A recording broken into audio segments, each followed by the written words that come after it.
What was your relationship with the scale before you had bariatric surgery? Has it changed since surgery, or does it still make you feel anxious? Wayne, a member of my private Facebook group, steps up to openly share his story with the scale and his victories after surgery. You don't want to miss it. Coming up. Now available, try ProCare Health's 3 newest products at an amazing price. Get a bag of whey protein powder, a bag of our new multi-flavored mocktail calcium chews, and our new soft chew multivitamin, all for less than $75. Visit ProCareNow.com and enter Susan10 to save even more. Hi, I'm registered dietitian nutritionist Dr. Susan Mitchell, ex-radio dietitian turned podcaster. You're listening to the Bariatric Surgery Success podcast, episode number 113. Let's cut through the nutrition and health hype so you have accurate nutrition information worthy of your time and all the effort that you're putting in. I want you to feel well every day. Get out there and do the things you want to do. This podcast is for you. I want to give a shout out today to Donna, who said, "This was a very informative episode on plastic surgery. Thank you." Well, Donna, you're welcome. And thanks for letting me know what topics hit the mark. I really do appreciate it. Joining me today from Tuscaloosa, Alabama, is Wayne Davis, who is a pastor and a homeschool dad. I met Wayne through our private Facebook group. When I asked Wayne how he felt about sharing his weight loss journey on the podcast, he said to me, "Absolutely. I would love to tell my story. I struggled with telling people at first, but the more I thought about it, I decided to be open and honest. It's the only way to help people." So welcome, Wayne. Thank you for having an open heart to come on the podcast and offer hope to others by sharing your journey. Well, thank you. I appreciate you having me on, Dr. Susan Mitchell. Well, we're going to have fun today, and I'm going to ask a lot of tough questions. So let's just get right with it. I would love you, Wayne, to just start off sharing your story, especially what the circumstances were that led you to consider surgery as an option. Well, I grew up as a child, poor education on diet, food, and things like that. Of course, growing up in rural Alabama, we didn't know about healthy food. And in that, you grow up as an obese child. But then as I got to be an adult and totally owning what I did to my body myself, ended up with type 2 diabetes. And it's kind of the trend.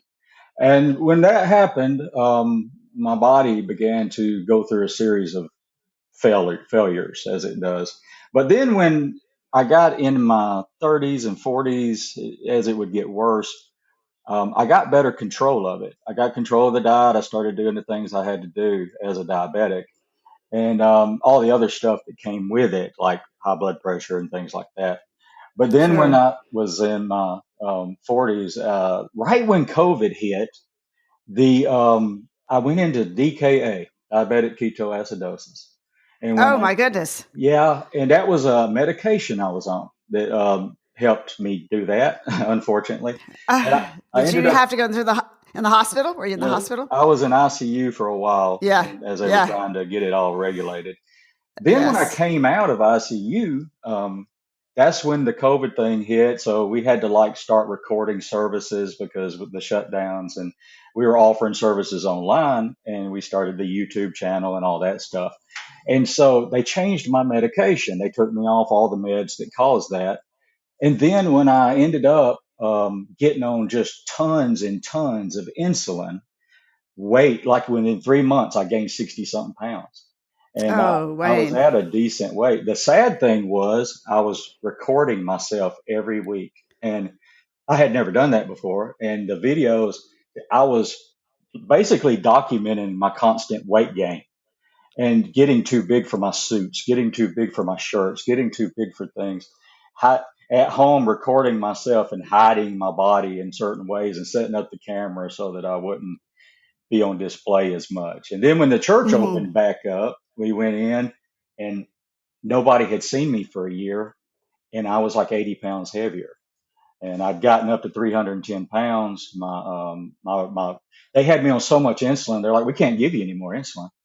And it was this insane amount. So that's when I said, what about weight loss surgery? And I started looking into it, and that issues. And I bet there are so many people listening right now who have a story similar in terms of diabetes, and then diabetes getting out of control, and then medications, and then weight gains. I'm so glad you're sharing. Gosh, what you have been through, hospitalization, ICU, and back, that led to this. And yet the surgery does have its own concerns. And what were you concerned about? My biggest one was failure. I have known people that have done it and gained the weight back. And I learned by listening to you and listening to Dr. Connie Stapleton, basically not to worry so much. If you worry about gaining the weight, you will gain the weight back. You start focusing on, and I may be wrong, you can correct me, of course, you're the expert, but I needed to focus on the things that I needed to do to succeed, not constantly dwelling on failure. Oh, I love that, because why is it that we always think we're epic failures instead of seeing all the good things every single day that we're doing in life? We chew on that one thing that we think makes us an epic failure. So yes, right there, what you're saying, and that mindset of deciding to look at all of the good things is the beginning of success right there. I love that. So smart. When you decided to get ready for surgery or go for it, what was really difficult? What was difficult? What helped you? And how did you overcome those concerns to get ready for surgery? I think being a public person and having a congregation, it was difficult because I really thought about not telling anybody. And then I thought, you know what, I'm just going to be honest with it, because there's people out there that need to see me go through it and understand and get rid of the stigma. Like, because I hear people say, like, well, that's cheating. And I had congregation members who would send me YouTube videos of doctors telling me why I didn't need the surgery. And I understood better. But the problem was I had lost weight. I had done better. The medication for me became a thing. I know a lot of it is psychological. And I mean, I have gone through a lot of self-evaluation and psychological things that came out of this as your body starts to change, as you make the decision to have the surgery. But the biggest was being public and being afraid that I'd lose a little and gain it all back, and everybody would know, and I right. And then everyone would have a comment to make, which you didn't need to hear, right? It puts you in a spiral, and it makes you go down deeper. Yeah. Agree. And so glad that you did not. And that's what I want to talk more about, because I know all of our community is going, how did you keep yourself from going down deeper? So as we go into this, you decided to have surgery. You had surgery, which has been about, a year and a half ago now? No, it's only been about 10 months. About 10 months. Okay. So right after your surgery, let's back up to that. You made the decision. Yes. You decided to have it and to let people know you were doing it, which I so admire you for, especially being a public person with a congregation and out in the community. They were going to see the change anyway. Right. And being so transparent, I think, is awesome. You had surgery. What were some of the toughest moments, or then the toughest issues that you faced before and after? Actually, before was the hardest, because through my insurance, and I think everybody should have to do this. I had to do a year of weigh-ins. I had to do a psychological evaluation. I had to do several things like a lot of people do. And that was good. Everybody should do a psychological evaluation with it, so you can see that you're honest with yourself and you're honest about answering those questions. That really helps. But it was the waiting, the anticipating, and the waiting and the waiting. And you feel like it's never going to come, but it does. It happens faster than you realize. And then next thing you know, you're a year out, after it. That was the hardest part. And then having the surgery wasn't about, I had a great surgeon, a great hospital. Everybody did a wonderful job. They'd follow up well, do the blood tests. The big thing right now is getting enough water, getting enough protein. And that's something I learned from you. I had to learn, get the protein first, eat the protein first, and And I hear that Tennessee twang every time in my head when I go to eat. I got to get that protein first. So yes, I admit it. I am a born and raised Tennessee girl, and no matter how much radio I do, that little bit of Tennessee twang does go right along with me. I'm just glad I don't have any. But it's a good thing you don't have an accent, right? No. Okay. So the toughest things, I want to hit what I think is hard for many people, and that is the dreaded scale. So you had to do a year of weighing, and that's already like anxiety every time you have to get on the scale. Then you have surgery, and there it is, the scale. Talk about your relationship with the scale during this entire process, from before that year of preparing up until now. Well, when I started weighing in each week with them, the scale never moved, and sometimes it went up, and it moved a little bit. I lost like 10 pounds doing their big time diet. And so it was because I was on so much insulin, it was just about impossible for me to lose. And but after that, I noticed after the surgery, and you get home, and you're walking every day, and you're getting your liquids, and you start weighing, and you can obsess. Now, this is just my opinion. I was starting to obsess over the scale. And I know a lot of people say I weigh all the time so that I'll stay accountable to myself. And I think that's great. We need to have accountability. But for me, I was obsessing over the scale so much. I just started weighing like once every 2 weeks at first, and once a month. And clothing, because sometimes, the scale might be a little heavier, and it ruins your whole day just because you got some body. You got some liquid, you got some water weight going on, and the next day it might be lighter. So I just went by clothing. I set standards. I hung certain clothes I wanted to get in and said, this is my goal. And I'd get in those and then get past them. I appreciated your episode about that, what to do about clothing, because it gets expensive and start. Yeah, for sure. Yeah. Because your body's changing, which is a wonderful thing. But along with that, you have a lot of other things to deal with, and money and clothes, can be a big one. I love that you made the decision that you knew, hey, I'm obsessing here, because I think many times the victory gets focused on the scale, and then you become the epic failure when that victory is not there. And there are so many non-scale victories that this surgery is all about, that moving that to every week or 2 weeks and every month is very, very smart. And then starting to use your clothing and how it fits as a determinant of what's happening. Did you see any disconnect? By the disconnect, I mean in your mind, between what you thought you were seeing in the mirror and yet what your clothes or the scale, what they were telling you? That has to be the hardest, because I'd look in the mirror and I'd go, I must be gaining weight back. Look at me. I look like I always looked. I didn't see any difference. But then I would put on these clothes that didn't fit. Now they fit. And I go, well, this is a psychological thing. It has to be every time. But what showed me it was psychological for me was when I would accidentally walk by a mirror and see myself and not know it was me. Because every time I went intentionally, now as a man, it's hard to say these things because, we don't get into stuff like that. We don't get emotional. We don't get, but yes, but you are. This is wonderful. And you walk by and you go, who's that? And like if you're walking in a store and you see your reflection, you don't realize it's you, and you see this thinner person, and sometimes a skinny person standing there, and you realize, oh, that's me. And you don't have a clue. When you look at yourself at home, you just don't have a clue about it. And I don't know if it's a dysphoria, if it's I don't know what it is mentally, but it is a big factor. And that has been, because when you feel like, it can wreck your day, and it can set you back and put you in old habits if you're not careful.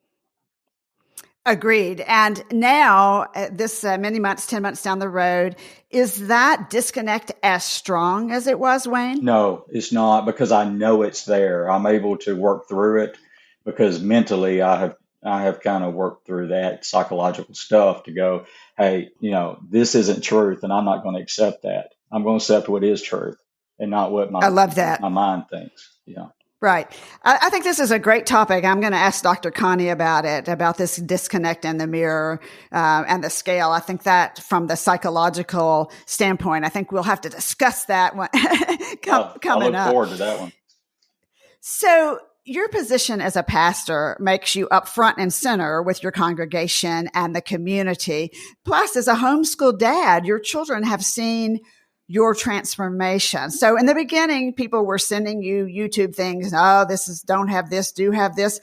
What's the feedback now as you've gone through this and 10 months down the road from your congregation and your kids? My children, I think the hardest thing for some, like for my wife, my mother, and others, is I'm losing weight. They start thinking about their weight more.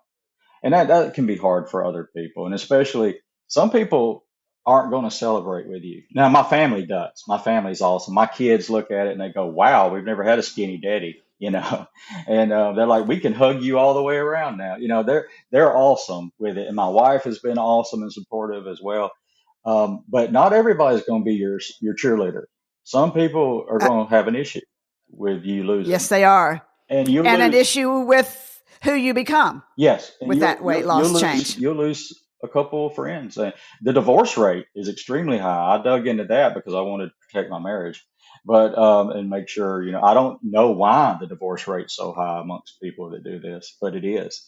And that's an issue. But looking into all of it, I think I was surprised at the people that were my cheerleader and said, man, you've done a lot of hard work to get where you are. And it is not cheating, like some people say. It is hard work. I mean, oh my goodness. It is not cheating at all. It is hard, ongoing work. So when somebody says that, you just have to smile and, go on because the truth. Right. It isn't the easy way out at all. And if you go through discussing it, you start realizing it is hard. But for me, with all the medication and stuff, there just wasn't another option. Cutting out calories wasn't working, things like that. So now that you're almost getting close to a year down the road, let's talk about your biggest wins, your many non-scale victories. So one I'm thinking about is, where's your diabetes now? Okay. I'm still on some insulin, but I'm on so much less.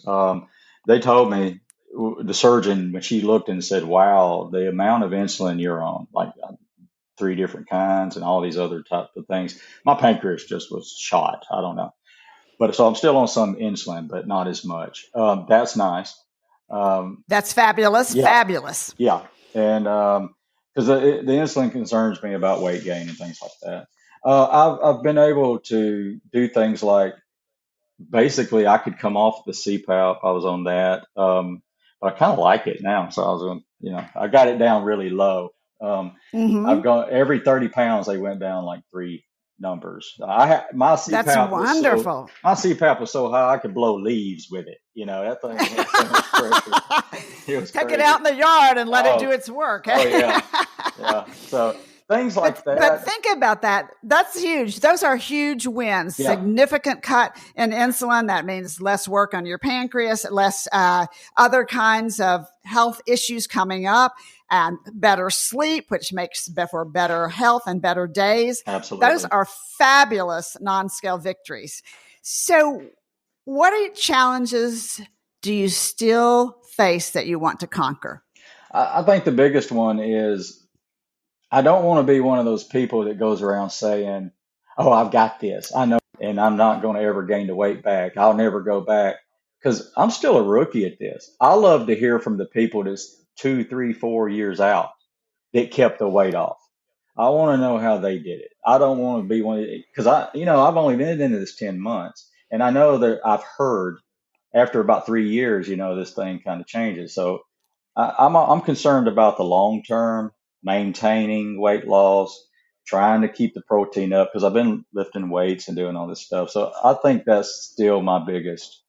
It's still in the back of my mind, even though I'm saying that, I don't want to get caught up in that. I don't want to be focused too much on gaining the weight back. But that is a beast I have to slay every day. Sure. And I think that's truth for people to hear that this is real. But I also believe that the focus that you have made on these new routines and on dealing with the psychological end of things and changing the way you eat, as those become more and more a part of who Wayne is, that's going to keep you healthy and where you want to go, because that's who you are now. That's the way you live. It's the way you eat. It's the way you sleep. So that becomes you. And I think as time goes on and you continue to keep those front of mind, they just become a natural part of your day. When you said that's who you are now, that really resonated with me, because we see ourselves as we used to be. And I think that's awesome. You just changed my perspective. That's who you are now. I think a lot of people listening need to accept that, so that we don't think the way we used to think. Right. This is who you are now. We're not going back. We can't change yesterday. We tend to spend too much time ruminating on coulda, woulda, shoulda. Right. And we need to let those things go and say, this is who I am now. This is my future. I've chosen this surgery. I've chosen to be successful. And yeah, I'm going to have days that absolutely stink, but those can be fewer and fewer as you go on and as you become who you are now, and you work to make it that way. And that's what you're doing, and you're doing it very successfully. So as we wrap up and you look back on your surgery, look back on the success that you've had, what's the number one thought you want to leave us with? Get a support group around you. Get people that love you. Go through this with them. My wife was the greatest support that I had through all this. And of course, my whole family. And I think really being open and honest, but no, not everybody's going to receive it. And there's going to be people that's going to discourage you. Hey, you got to do what you got to do for your health and get where you need to be. And don't let it discourage you. And a lot of them will come around to it. A lot of them will. But be willing to let some people go out of your life if that's what it takes to get yourself healthy. I love it. Do what you gotta do. You heard Wayne say it. Thank you, Wayne. Your willingness to open up and really share the tough stuff is going to help and empower so many of in our community. Thank you so much. Thank you for having me. And by the way, Wayne's YouTube channel, that information will be in the show notes if you want to go back and hear it or take a look at it. So I want you to have a great week. Remember what Wayne just said. Do what you have to do. Take care of you.